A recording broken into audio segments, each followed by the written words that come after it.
क्या आपने कभी सोचा है कि ये ब्रह्मांड केवल पृथ्वी और आकाश तक ही सीमित नहीं है। सनातन धर्म के अनुसार इस सृष्टि में कुल 14 लोक हैं, 7 ऊपर और 7 नीचे। यहाँ अलग अलग प्रकार की शक्तियाँ, देवता, ऋषि, नाग और असुर रहते हैं। कहा जाता है कि हमारी आत्मा अपने कर्मों के आधार पर इन लोकों की यात्रा करती है। लेकिन सवाल यह है कि क्या ये लोक सच में कहीं मौजूद हैं या ये केवल आध्यात्मिक आयाम है। वेदों और पुराणों में वर्णित ये 14 लोक केवल स्थान नहीं बल्कि चेतना के स्तर और आध्यात्मिक यात्रा के पड़ाव भी माने जाते हैं। पृथ्वी यानी भूलोक इनके बीच में स्थित है, जहाँ से आत्मा ऊपर के दिव्य लोकों तक भी पहुँच सकती है और नीचे के अधोलोकों में भी घिर सकती है।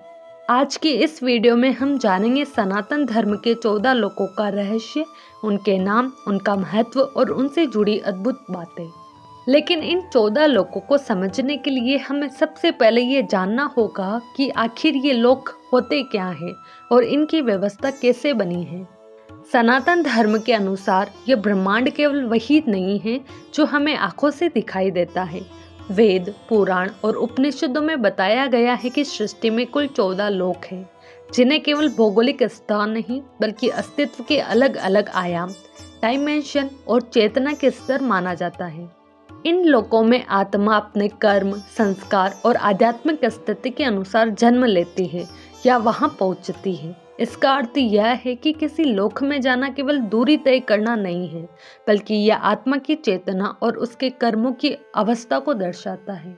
इन 14 लोकों को मुख्य रूप से 2 भागों में बांटा गया है। पहले 7 ऊर्ध्व लोक जो उच्च चेतना, ज्ञान और आध्यात्मिक उन्नति का प्रतीक माने जाते हैं, और दूसरी 7 अधोलोक जो अधिक भौतिकता, आसक्ति और अज्ञान के स्तरों को दर्शाते हैं।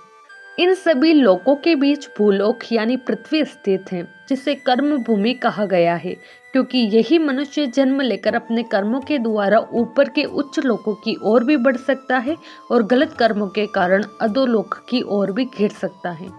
अब सवाल उठता है कि ये 14 लोक आखिर कौन कौन से हैं और उनका महत्व क्या है। सबसे पहले हम बात करते हैं ऊर्ध्व लोकों की, जिन्हें उच्च चेतना के लोक कहा जाता है। भूलोक को पृथ्वी लोक कहा जाता है और यही वह स्थान है जहाँ मनुष्य, पशु, पक्षी, वनस्पति तथा अन्य सभी जीव रहते हैं। सनातन धर्म में इसे विशेष महत्व दिया गया है क्योंकि यही वह लोक है जहाँ कर्म करने की स्वतंत्रता होती है। अन्य लोकों में प्राणी मुख्य रूप से अपने कर्मों का फल भोगते हैं, लेकिन पृथ्वी पर मनुष्य नए कर्म करके अपना भविष्य तय कर सकता है। इसलिए शास्त्रों में कहा गया है कि मानव जन्म सबसे दुर्लभ और महत्वपूर्ण है, क्योंकि यही वह अवसर है जहाँ से आत्मा मोक्ष की ओर बढ़ सकती है। भूवलोक को पृथ्वी और स्वर्ग के बीच का सूक्ष्म लोक माना जाता है। इसे कई ग्रंथों में अंतरिक्ष या वायुमंडल का आध्यात्मिक स्तर भी बताया गया है। मान्यता है कि यहाँ सिद्ध आत्माएं, महान योगी और पितरों यानी पूर्वजों की आत्माएं निवास करती हैं। कुछ धार्मिक परंपराओं के अनुसार मृत्यु के बाद कई आत्माएं सबसे पहले इसी लोक में पहुंचती हैं और फिर अपने कर्मों के अनुसार आगे किसी अन्य लोक में जाती हैं। स्वलोक को सामान्य रूप से स्वर्गलोक या इंद्रलोक कहा जाता है। यह देवताओं का लोक माना जाता है, जहाँ इंद्रदेव राजा है। यहाँ वे आत्माएं पहुँचती हैं जिन्होंने पृथ्वी पर बहुत पुण्य कर्म किए होते हैं। इस लोक में देवता, अप्सराएं और गंधर्व निवास करते हैं और यहाँ अत्यधिक सुख, ऐश्वर्य और आनंद बताया गया है। लेकिन शास्त्र यह भी कहते हैं कि स्वर्ग स्थायी नहीं है। जब किसी आत्मा के पुण्य समाप्त हो जाते हैं तब उसे फिर से किसी लोक में जन्म लेना पड़ता है। महलोक स्वर्ग से भी ऊंचा लोक माना जाता है। यहाँ महान ऋषि, मुनि और तपस्वी निवास करते हैं जो अत्यंत उच्च आध्यात्मिक स्तर पर होते हैं। पुराणों के अनुसार ये ऋषि ब्रह्मांड के गहरे रहस्यों को, परम सत्य पर निरंतर ध्यान करते रहते हैं।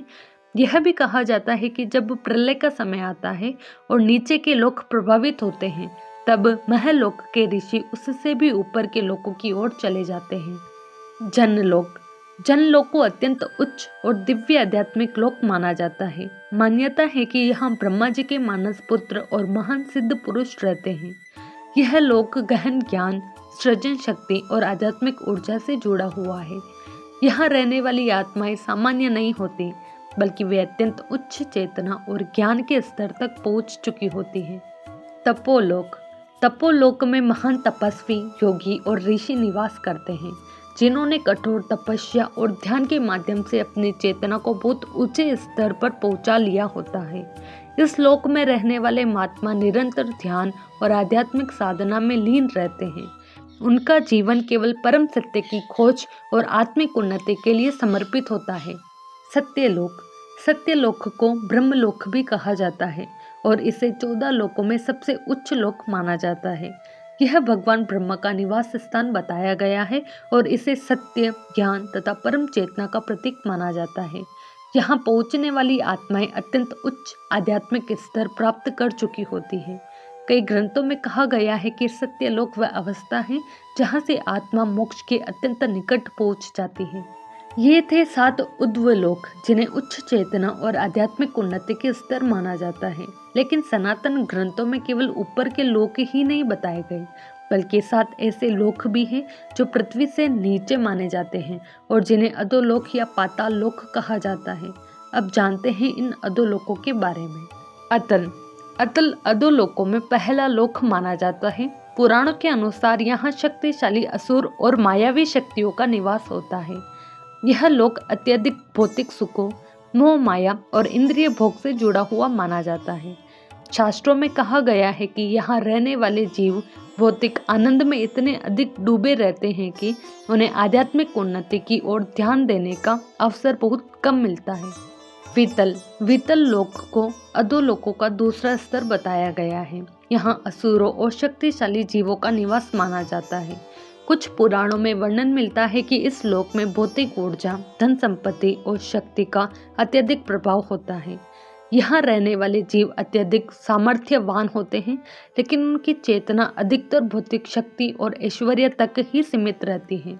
सूतल। सूतल लोक का विशेष संबंध महाबली राजा से बताया जाता है। कथा के अनुसार जब भगवान विष्णु ने वामन अवतार धारण किया, तब उन्होंने 3 पग भूमि मांगकर राजा बलि के अहंकार को समाप्त किया। लेकिन उनकी भक्ति और दानशीलता से प्रसन्न होकर भगवान विष्णु ने उन्हें सूतल लोक का स्वामी बना दिया।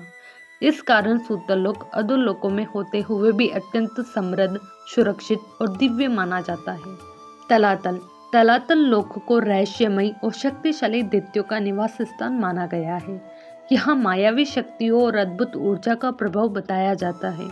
पुराणों के अनुसार इस लोक में रहने वाले जीव विभिन्न प्रकार की गुप्त शक्तियों और मायाओं में निपुण होते हैं, इसलिए इसे रहस्यमयी शक्तियों से भरा हुआ लोक कहा गया है।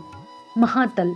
महातल लोक मुख्य रूप से नागों और सर्पों की विभिन्न जातियों का निवास स्थान माना जाता है। यहाँ अनेक शक्तिशाली नाग रहते हैं जो अपने विशेष शक्तियों के लिए प्रसिद्ध है। यह लोक अंधकारमय, रहस्यमय और गहरी भूमिगत ऊर्जा से जुड़ा हुआ बताया गया है।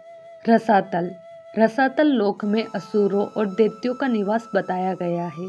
यहाँ अत्यधिक शक्ति, भौतिक ऊर्जा और सामर्थ्य मौजूद होता है, लेकिन आध्यात्मिक चेतना अपेक्षाकृत कम होती है, इसलिए यह लोक भौतिक शक्ति और सांसारिक प्रभाव का प्रतीक माना जाता है। पाताल।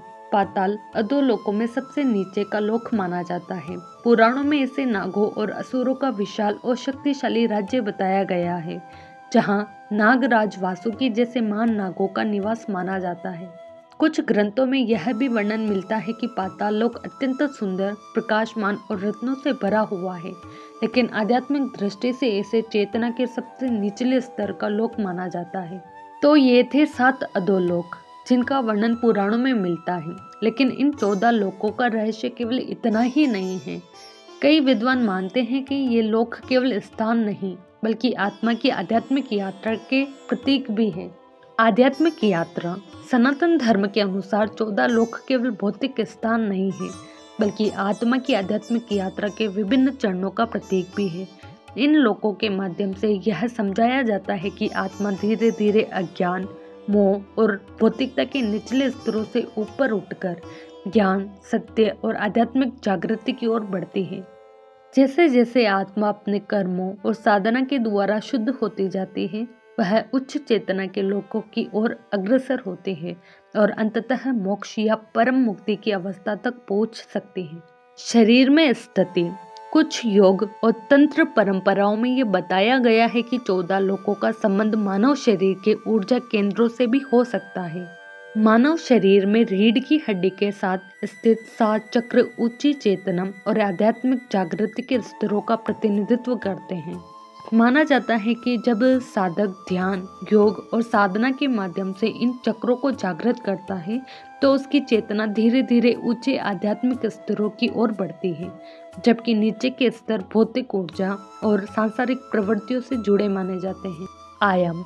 आधुनिक स्तर में कुछ विद्वान और विचारक 14 लोकों की अवधारणा को मल्टी डायमेंशन ब्रह्मांड से भी जोड़कर देखते हैं। इस विचार के अनुसार ब्रह्मांड में केवल एक ही भौतिक दुनिया नहीं हो सकती, बल्कि कई ऐसे अस्तित्व स्तर या आयाम हो सकते हैं जिनके नियम, ऊर्जा और प्रकृति अलग अलग हो। इस दृष्टिकोण से 14 लोकों को ब्रह्मांड के विभिन्न अस्तित्व स्तरों या आयामों का प्रतीक भी माना जा सकता है। लेकिन एक महत्वपूर्ण सवाल यह है कि आत्मा इन लोकों में पहुंचती कैसे है। कर्म का फल। सनातन धर्म में कर्म को बहुत महत्वपूर्ण माना गया है। शास्त्रों के अनुसार आत्मा अपने कर्मों के आधार पर ही इन लोकों में जन्म लेती है या वहां पहुंचती है। यदि मनुष्य अच्छे कर्म, पुण्य और धर्म का पालन करता है तो उसकी आत्मा उच्च लोकों की ओर अग्रसर होती है, जबकि नकारात्मक कर्म, अधर्म और आसक्ति आत्मा को नीचे के लोकों की ओर ले जा सकते हैं। इस प्रकार 14 लोकों की व्यवस्था यह दर्शाती है कि हर आत्मा अपने कर्मों के अनुसार ही अपने अस्तित्व की अगली अवस्था प्राप्त करती है। लेकिन सनातन धर्म में एक ऐसा लोक भी बताया गया है जो इन सभी 14 लोकों से भी परे माना जाता है। वैकुंठ लोक। सनातन धर्म में वैकुंठ लोक को भगवान विष्णु का सर्वोच्च और दिव्य धाम माना जाता है। शास्त्रों के अनुसार यह लोक उन 14 भौतिक लोकों से भी परे स्थित है, जिसमें भूलोक, स्वलोक या पाताल जैसे लोक शामिल है। वैकुंठ को ऐसा आध्यात्मिक लोक बताया गया है जहां भौतिक संसार की सीमाएं समाप्त हो जाती हैं और केवल दिव्य शांति, आनंद और परम चेतना का अनुभव होता है। यह भी कहा जाता है कि वैकुंठ लोक में दुख, जन्म मृत्यु का चक्र और कर्मों का बंधन नहीं होता।